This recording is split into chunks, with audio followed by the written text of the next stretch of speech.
그 동물학대라는 게 그냥 재물손괴죄라고 이제 처벌되는 거죠. 네. 그러니까 반려동물 키우시는 분들 입장이라면 사실 가족과도 같은 존재가 그쵸. 다치거나 죽었는데 단순히 뭐 재산상 피해 정도로 취급당하는, 그러니까 참 좀 경미하다라는 생각이 좀 드는데요. 국내법상으로는 처벌 규정 자체가 일단 재물손괴 문제가 적용이 되는 거 한 가지가 있고, 네.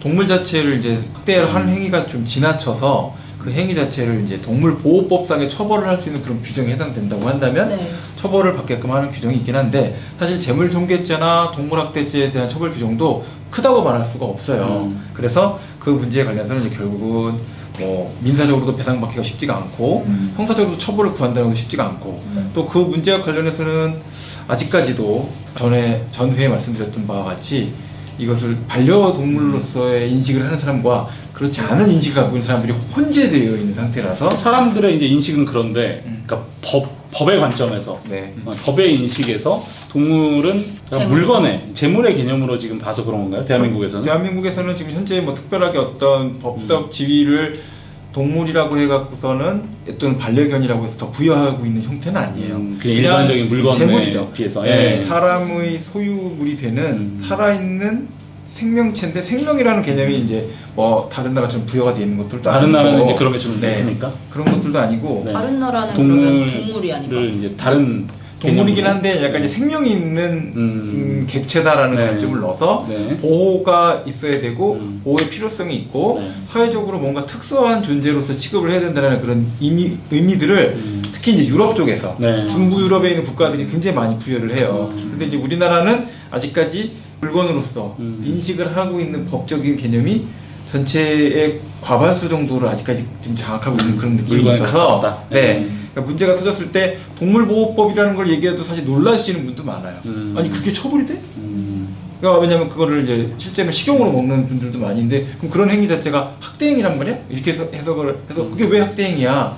그러면 다른 얘기 이제 많이 들으셨을 거예요. 그러면 뭐 닭은, 그러면 뭐 돼지는, 소는 그것도 다 학대네. 나도 소 사랑해 뭐 이렇게 얘기할 수도 있고, 여러 가지 얘기들을 막 하신단 말이에요. 근데 그런 문제에서 봤을 때 아직까지 우리나라는 그 논의에 있어서 반려동물이라는 개념이 아직 정확하게 정립이 안 됐다라고 볼 수도 있어요.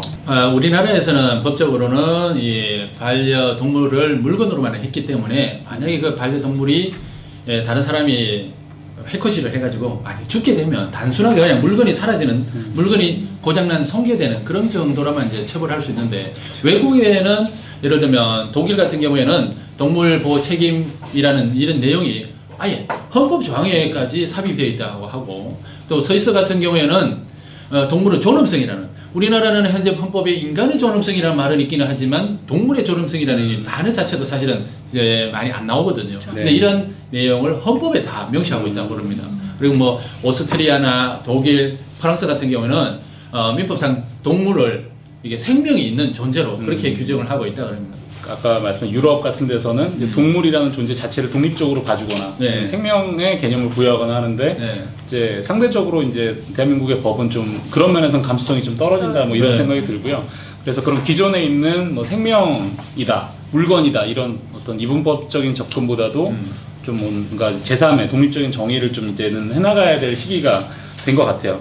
자, 어쨌든 지금 대한민국의 현실은 이제 이런 것이고, 그럼 만약에 상대적으로 물건에 가까운 대한민국의 이제 동물께서 주인이 없는 노속 동물이신데, 네. 이런 경우에 얘가 학대당해요. 네. 이러면은 어떤 처벌을 받게 될까요? 이거는 이제 동물보호법 적용의 문제가 돼요. 네. 동물보호법 자체에서는 이제 현행 법률은 2년 이하의 징역으로 동물 학대 행위를 했다. 이 부분에서는 좀 이렇게 하게 되면 처벌을 하긴 하는 조항이 있어요. 있어요. 사실은 근데 그것까지 조사가 이루어지기가 쉽지가 않아요. 일단 유기견이다.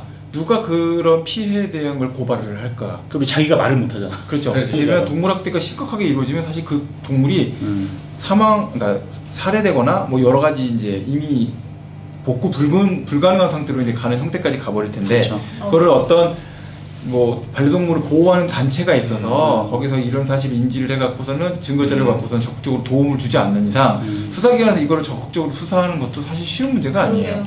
이제 누가 어떤 행동을 어떻게 했는지를 확인하는 게 쉽지가 않으니까. 근데 요즘 이렇게 CCTV나 블랙박스 되게 많잖아요. 네. 거기에 어떤 주인 없는 강아지를 막 때리거나 뭐 이렇게 막 끌고 가고 막 이런 영상들, 되게 끔찍한 영상들이 많이 이렇게 올라오는데, 그 영상 가지고는 뭐 이렇게 처벌하거나 그럴 순 없어요? 이제 그 영상 갖고는 처벌을 할 수가 있죠. 영상 자체가 존재하니까 해당되는 처벌을 하는데 이 문제와 관련해서는 이제 좀 참고를 해서 보시면은 좋은 그런 스릴러 소설책이 하나 있어요. 제목이 속삭이는 자라는 책이 있거든요. 네. 거기 나오는데 어떤 얘기냐면 연쇄살인범의 이야기를 다루는데 핵심의 첫 단추가 뭐냐?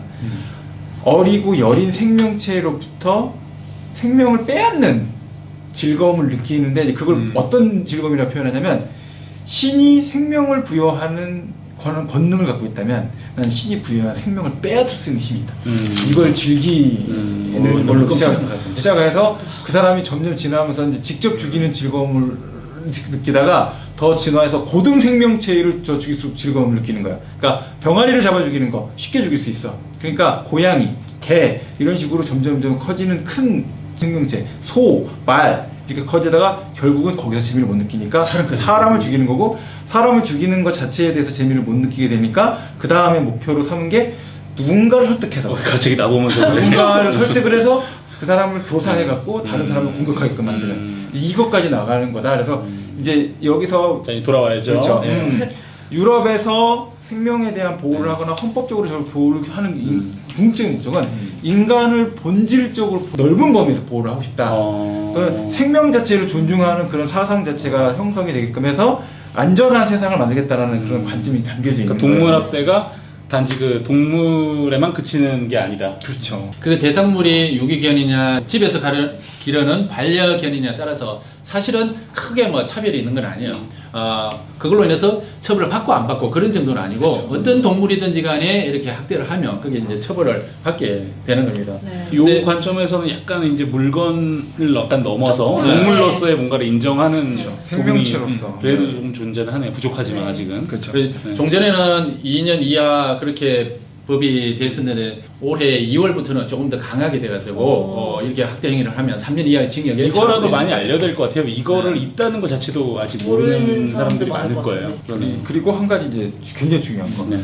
배변을 처리를 안 한다? 그것도 형사처벌 대상이 되게끔 되어 있어요. 그러니까 당연히 동물이 길거리 돌아다닌다고 해서 함부로 학대해도 안 되고 자기가 돌보는 동물이 함부로 배변을 하거나 하면 당연히 그걸 주인이 따라다니면서 치워주고 처리해주는 게 굉장히 중요한 거고 또 하나 얘기한다면 동물 관련해서 동물 학대 범주에 곧 포함이 될 가능성이 높다고 생각하는 것 중에 하나가 정기적으로 매일 하루에 2-3번씩 산책시켜주는 거 그거 안 하는 것도 굉장히 학대예요. 왜냐면 동물들 동물 엄청나게 자체가 뛰어놀아야 되는데. 엄청난 스트레스를 받게 되기 때문에 그거를 안 한다라고 사실은 기본적으로 반려동물을 키우시면 안 되는 상태일 수도 있어요. 그런 의견도 있다. 네. 의견이 아니라 그건 법제화된 나라들도 있어요.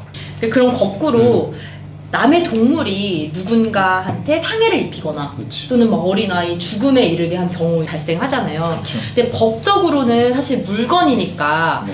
내가 훈련해서 흉기로 이용할 수도 있잖아요, 사실. 네. 예. 그러니까 반대로는 또 그 동물이 그런 거지 보호자의 고의나 과실하고는 또 무관할 수도 있을 것 같고 여러 가지 이슈들이 발생할 것 같은데. 그렇죠. 주인이 여기서 네. 등장해야죠. 그렇죠. 뭐 그러기가 흔하지는 않지만 예를 들어서 어떤 개를 훈련을 시켜서 내가 어떤 사람을 죽여야지라고 생각을 해서 물어보고 물게끔 해서 사망을 이렇게 했다라고 하면 이 사람 주인한테 살인죄까지도 적용할 수도 충분히 있을 것 같아요. 근데 훈련시키지 않았더라도 법적 책임을 질 수 있죠.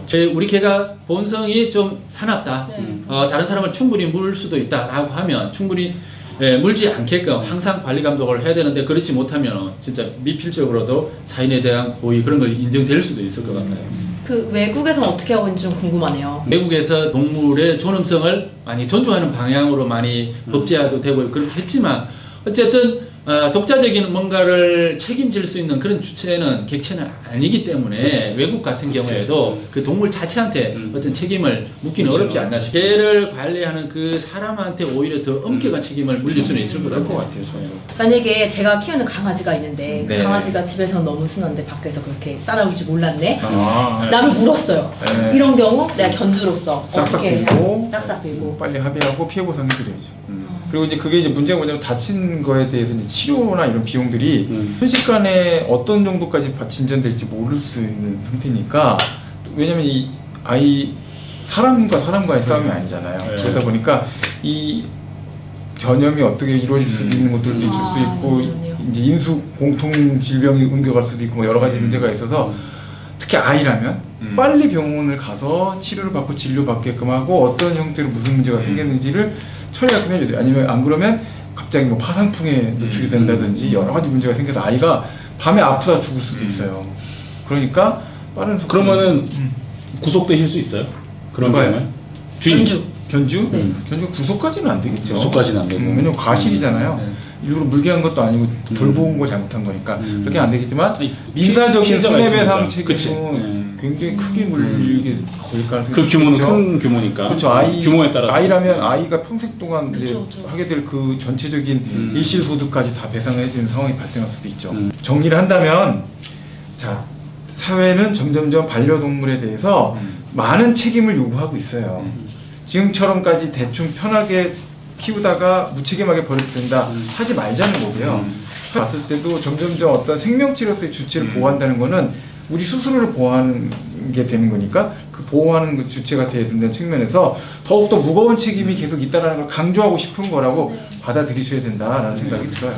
이제 저희가 두 편에 걸쳐서 이제 뭐 충분하진 않지만 이제 나름대로 이 반려동물 보유세부터 시작해서 다뤄봤는데 이 반려동물 보유세 그리고 등록제 네. 그리고 아까 말씀하신 뭐 견주의 관리 그러니까 이런 것들이 다 어떤 하나의 통합된 것으로서 우리가 같이 고민을 해봐야 될 것 같고요. 그래서 이거를 보시는 좀 다른 분들도 이 이슈에 좀 관심을 가지고 생각해 볼 수 있는 그런 계기가 되었으면 좋겠습니다. 네. 용어 자체도 반려견이라 해서 같이 살아간다는 그런 의미를 가지잖아요. 그러니까 단순한 이제 물건이 아닌 하나의 생명체로 내가 관리 감독을 해주고 좀 보살펴줘야 되는 그런 대상이기도 하고 그래서 이런 반려동물을 키우시는 분들이 그런 반려동물에 대한 어떤 책임감을 가지는 게 무엇보다도 중요한 일이라고 그렇게 생각해요. 간단한 법률 상식 알고만 있어도 원치 않는 피해를 예방할 수 있습니다. 궁금한 점은 언제든 물어보시면 답변해 드리겠습니다. 미리 알아두면 좋은 미리 좀 알려주지가 궁금하시다면 구독, 좋아요, 알림 설정은 사랑인 거 아시죠? 다음에 또 만나요. 안녕.